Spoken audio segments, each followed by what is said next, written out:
Olá crianças, tudo bem? Bom, até agora, se você assistiu os vídeos anteriores, nós montamos a revolução como uma revolução burguesa. Nós temos um rei preso, acusado de traidor, e nós temos uma França caminhando para um novo momento na sua história. Bora lá ver?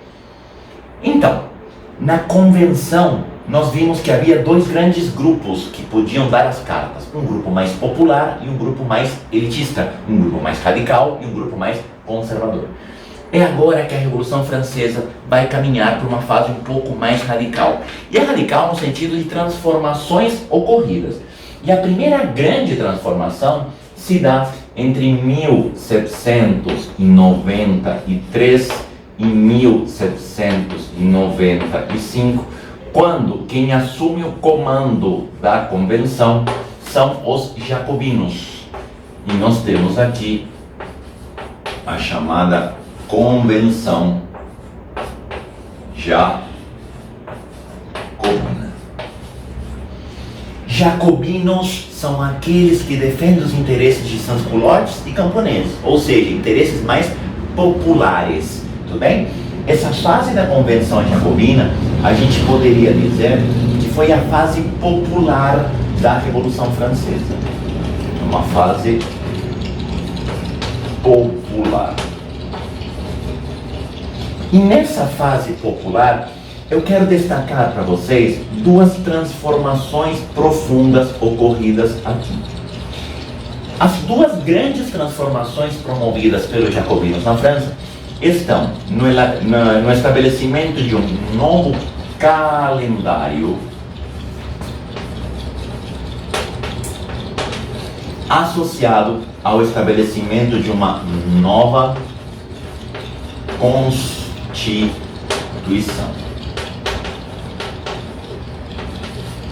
Tá? E nessa nova Constituição, três grandes transformações aqui. Só que você vai me perguntar, Nicolas, mas por que fazer um novo calendário? O que isso tem a ver? Vamos lá. Nesse novo calendário, 1793 passava a ser considerado o ano 1. O ano 1. Tanto que essa Constituição, ela é chamada simpaticamente de Constituição do ano 1. Ou seja, de 1793, tá? Mas o que teve de tão louco nessa Constituição para dizer que é um novo momento? Olha só, essa Constituição estabeleceu como forma de governo a República. Ou seja, é o ano 1 da República. Por isso que a gente vai começar a contar de novo. Contar o tempo a partir de agora como sendo o 1 e dar um recado muito claro. O que aconteceu já foi. Apagamos o passado e a gente está vivendo um novo momento na história. Sabe aquela musiquinha altamente cafona que todo final de ano você ouve naquela rede de televisão que diz hoje é um novo dia de um novo tempo que começou e acaba com todo mundo abraçado dizendo hoje a festa é sua, hoje a festa é nossa e de quem quiser, quem vier? Pois bem, esse calendário ele está relacionado com essa mesma ideia da música da Globo. Hoje é um novo dia de um novo tempo que começou.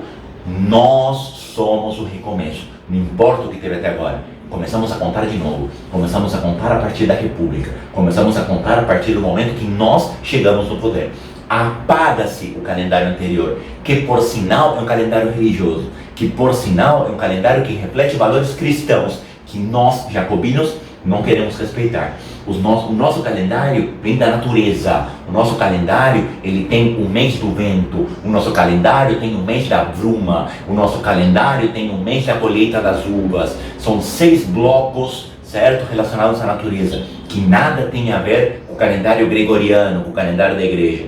Então a gente vai matar 2 coelhos de uma caixa d'água só, cajadada. Primeiro, a gente tira a influência religiosa. E segundo, a gente marca um recomeço. E é recomeço mesmo, porque além da República se estabelece o voto universal. Ou seja, acabou o voto censitário. Acabou a exigência de uma renda mínima para votar. Cuidado, esse voto universal era apenas masculino. Esse voto universal era apenas masculino. Mas como universal significa que não existe uma renda mínima, a gente pode dizer que havia sim o voto universal. E além disso, estabelecida uma lei chamada Lei do Máximo. E essa lei do máximo, ela é fundamental no estabelecimento de preços. Ela vai tabelar preços como forma de permitir uma maior acessibilidade aos alimentos. A ideia da lei do máximo era claramente evitar os abusos por parte dos grandes comerciantes, tá? Junto com isso, começou um processo não muito legal de combate aos inimigos da revolução. Então, além de estabelecer medidas claramente populares, começam a se combater os inimigos da revolução.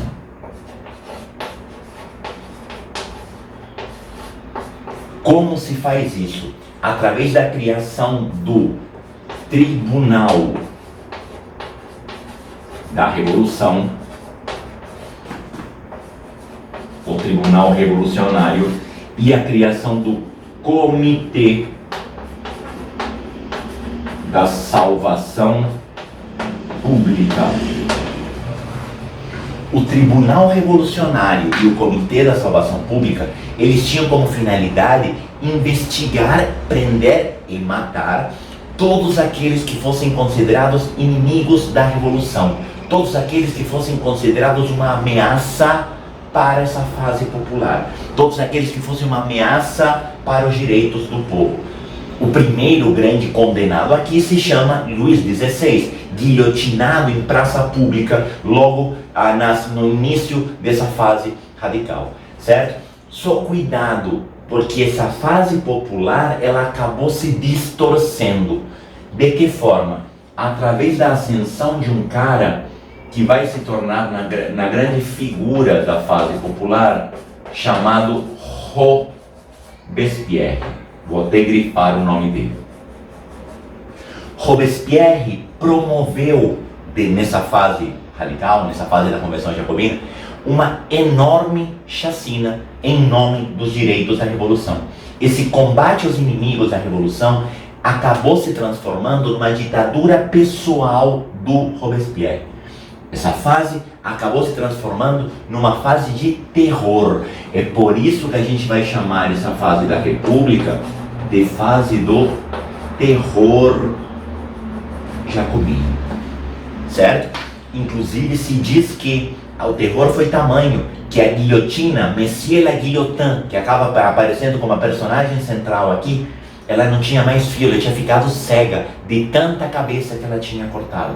Monsieur la Guillotin, a senhora guilhotina, acaba sendo mais importante do que o próprio Robespierre.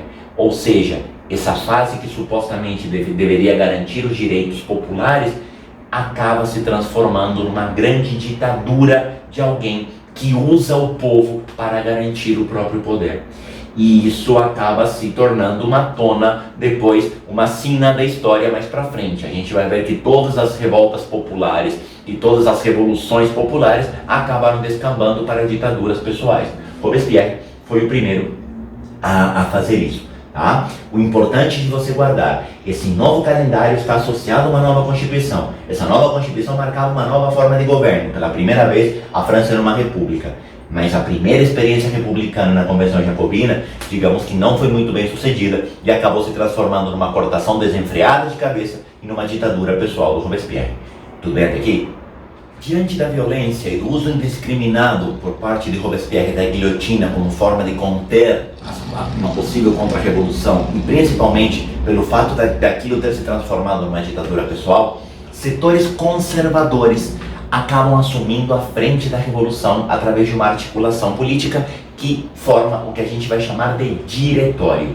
O diretório nada mais é do que uma retomada do poder, uma retomada do controle da convenção por parte dos girondinos. Alguém vai me perguntar, Nicolás, mas como eles fizeram? Eu não te contei isso propositalmente porque naquele momento não importava, havia, além de jacobinos e girondinos, um terceiro grupo que a gente vai chamar de planície, que era um grupo que sentava na parte baixa, na parte inferior da Assembleia, e que não era um grupo numericamente significativo, também não tinha ideias muito claras e acabava se aliando meio que de acordo com aquilo que era interessante naquele momento. A planície, no primeiro momento, se aliou aos jacobinos. Quando percebeu que aquilo virou uma ditadura, tirou o apoio de Robespierre e acabou se juntando aos girondinos. Então, essa fase do diretório é a fase na qual nós voltamos a ter uma convenção de uma visão um pouquinho mais conservadora. E quando a gente fala de diretório, nós estamos falando de uma tentativa de pacificação. E essa pacificação vai se dar então com a retomada do poder, principalmente por parte dos girondinos,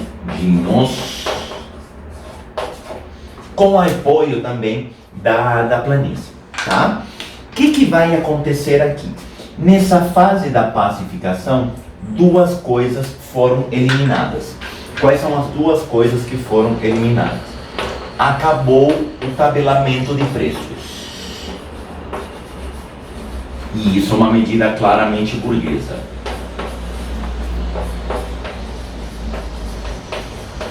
E acabou também o Tribunal Revolucionário. Tribunal Revolucionário, que era a grande arma jacobina para impor as suas vontades através da cortação de cabeças. Não sem antes cortar uma última cabeça.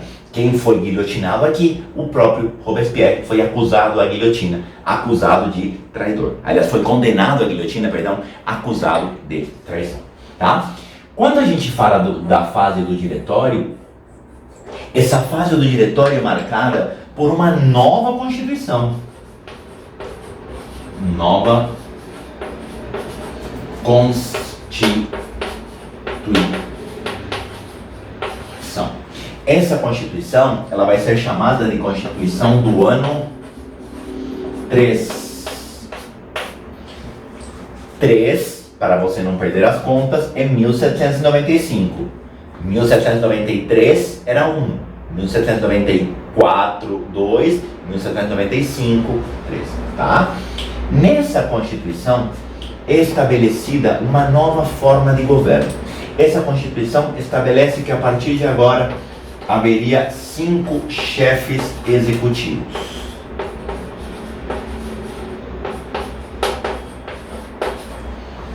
Tá?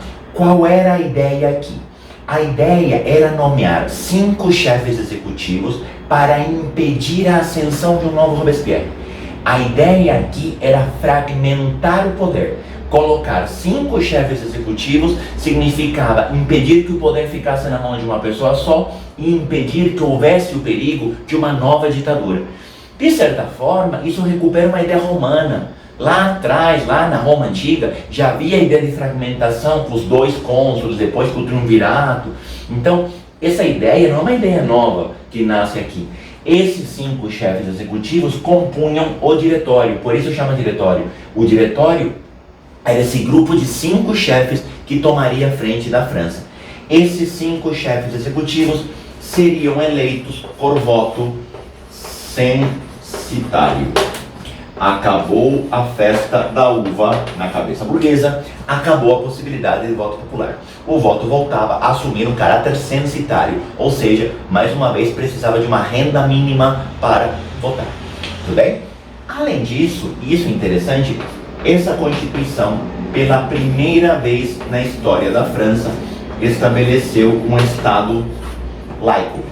Pela primeira vez na história da França, assumiu a formato de Estado laico. Laico é aquele Estado que não tem uma religião oficial. A partir de agora, a França não tinha mais uma religião oficial e nunca mais terá. Mesmo quando depois Napoleão Bonaparte faça a concordata com a igreja, o Estado francês nunca mais voltou a ser uma monarquia confessional ou um Estado católico. Lembra que a França nasce como monarquia confessional ligada à igreja católica, Papa coroava rei, veio a Constituição lá de 1791, colocou o Estado acima da igreja, confiscou os bens da igreja, mas não mexeu na religião oficial, apenas estabeleceu a liberdade religiosa. Agora não existe mais religião oficial francesa, tá? Pois bem, diante dessa nova realidade, vão surgir duas grandes revoltas na França do Diretório. Quais são essas duas grandes revoltas? Primeiro, há uma tentativa de revolta de monarquistas. Monarquistas tentam uma última cartada, monarquistas tentam uma última contra-revolução para tentar recuperar aquilo que tinham perdido. Mas essa revolta é uma revolta até pouco significativa pela pouca quantidade de monarquistas e pela fraqueza desses monarquistas. Mas teve uma revolta muito importante, que foi uma revolta jacobina.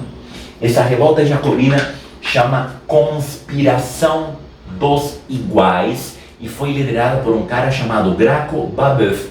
A Conspiração dos Iguais, ela quase conseguiu depor o Diretório. A Conspiração dos Iguais trazia de volta todo o ideal jacobino. A Conspiração dos Iguais, olha o próprio nome, já trazia a ideia de igualdade social. A Conspiração dos Iguais colocava em risco o poder da burguesia. E aqui acontece uma coisa muito interessante, porque nessas revoltas aparece um general que vai se transformar na grande figura do poder burguês. Essas revoltas, elas fazem aparecer um general burguês, um general girondino, um general que defendia os interesses da elite, que foi responsável por controlar essas revoltas. Essas revoltas vão marcar a ascensão política de um cara que eu não posso dizer que seja um homem grande, mas com certeza foi um grande homem. Do alto do seu 1,60 m, aparece aqui um cara chamado Napoleão Bonaparte.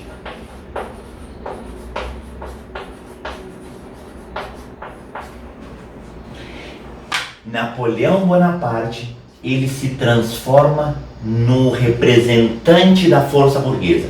Como Napoleão, general, soldado, controla essas revoltas.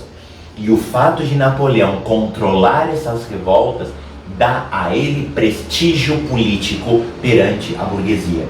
A burguesia começa a olhar Napoleão como sendo um representante dos seus interesses. A burguesia começa a olhar para Napoleão como alguém que pode, pela habilidade militar e pelo uso da força, garantir o poder da burguesia. É isso que começa a desenvolver a carreira política de Napoleão Bonaparte.